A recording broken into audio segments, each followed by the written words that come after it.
Conversamos ahora sí con nuestro invitado, Carlos Aquino, quien es director de Estudios Asiáticos de la Universidad Nacional Mayor de San Marcos, a quien le damos la bienvenida. Muchas gracias por estar con nosotros. Buenas noches.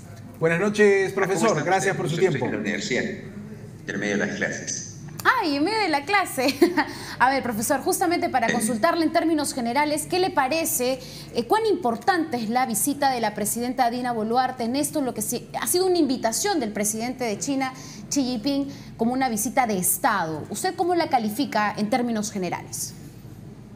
Sí, yo creo que es importante desde varios puntos de vista, ¿no? Primero, es una visita de Estado del líder de la segunda economía más grande del mundo, como es China. Para muchos en las próximas décadas, o una o dos, va a ser la mayor economía del mundo. Segundo, es nuestro mayor socio comercial. Un 36% de todo lo que vendemos al mundo va a China, casi un cuarto de todo lo que compramos del mundo viene de China, y también China es uno de los principales inversores, si no el mayor en el mundo. Incluso de acuerdo a cifras de la propia embajada china, China tiene invertido más de 30.000 millones de dólares en el Perú, desde minas, pasando por centrales eléctricas y ahora el puerto, ¿no? Y justamente esta visita pues se da en una situación interesante porque justo el presidente Xi Jinping va a venir a la reunión cumbre de líderes que va a ser aquí en noviembre y va a inaugurar el puerto de Chancay. Entonces reforzar esta relación yo creo que es muy importante. Además, si uno mira la agenda de la presidenta, va a ser recibida por las más altas autoridades del país, el mismo presidente Xi Jinping, el premier Li Qiang, que es el presidente del Poder Ejecutivo, también por el presidente de la Asamblea Popular Nacional, que es el presidente del Poder Legislativo. Yo creo que los tres máximos líderes del país lo van a recibir, y como vemos también en la agenda, las empresas más grandes de China, como Huawei, como Haiger, como COSCO Shipping también van a recibir a la presidenta, ¿no? Correcto.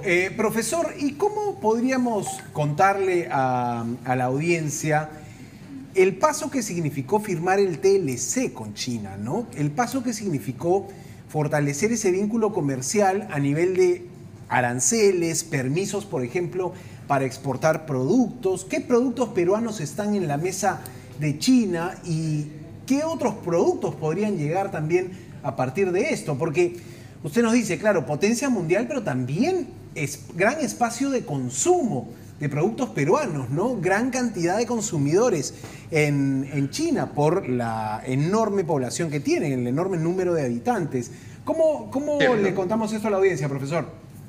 Sí, a ver, el Tratado de Libre Comercio que el Perú firmó con China fue firmado el año 2007-2008, 2009 en realidad, y entró en efecto, en vigencia, desde el año 2010. China no tiene muchos tratados de libre comercio con países de Latinoamérica. Creo que somos uno de los 3 o 4 únicos países, y recordemos que el Perú fue el segundo país con el que China firmó este tratado después de Chile, que lo hizo en el año 2006, ¿no? Entonces yo creo que esa es una cosa muy importante. Segundo, como bien lo mencionas, China pues es un país de 1.410 millones de habitantes, tiene un ingreso per cápita promedio de $12.000, que es mucho más de los $7.000 que nosotros tenemos, pero en las ciudades costeras, en las grandes ciudades costeras de China, como Beijing, Shanghai, Cantón, Shenzhen, justamente el presidente va a estar en Shenzhen, Shanghai, Beijing, por mencionar 3 de ellas, se dice que puede haber 150 millones de consumidores con un ingreso per cápita de más de $20.000. Entonces es una demanda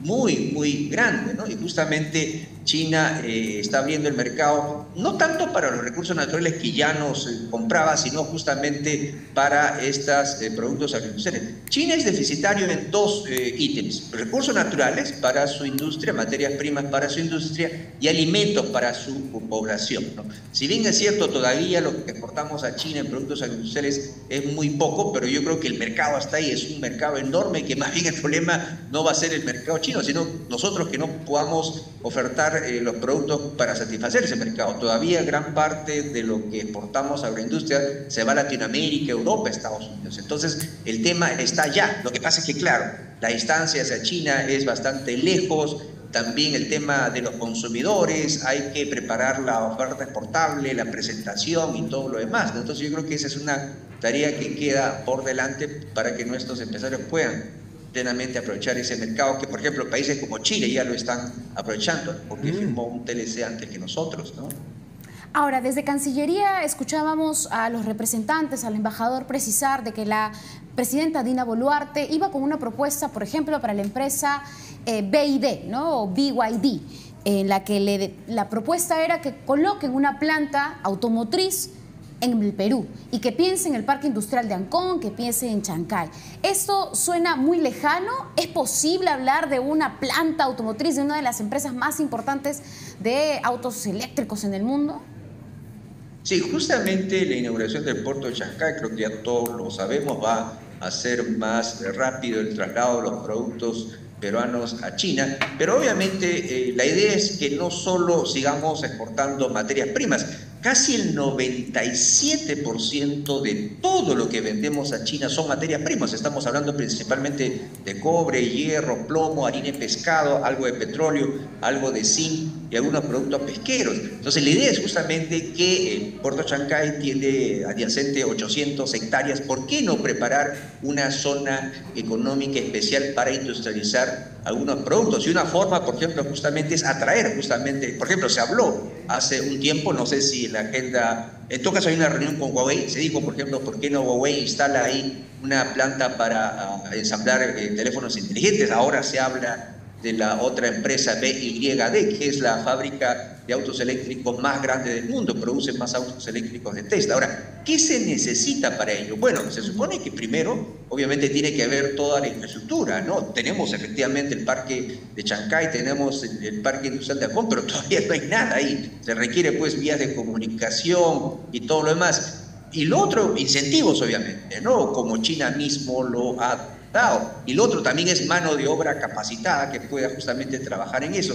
No es imposible, pero obviamente se requieren pasos en ese sentido, ¿no? Infraestructura, legislación y también no estaría mal un poco de estabilidad política. Justamente esos factores que he mencionado, infraestructura, capacitación de la mano de obra, estabilidad política, es lo que ha permitido, por ejemplo, a países como China, justamente Shenzhen, por ejemplo, la que va a visitar, donde está Huawei y donde está esta empresa BYD, hace 44 años también era una ciudad incluso con menos habitantes, más pobre incluso que Chancay, y ahora es una mega metrópoli, en realidad es el Silicon Valley de China. Entonces, claro, probablemente no lleguemos a la dimensión que tiene Shenzhen ahora, porque China pues es un país con una población 44 veces más grande que el Perú, pero podríamos avanzar en ese sentido. Yo creo que le van a explicar en qué consiste el parque industrial de Shenzhen, el parque industrial de Suzhou, entonces sería bueno que se aprenda de la experiencia china en ese sentido.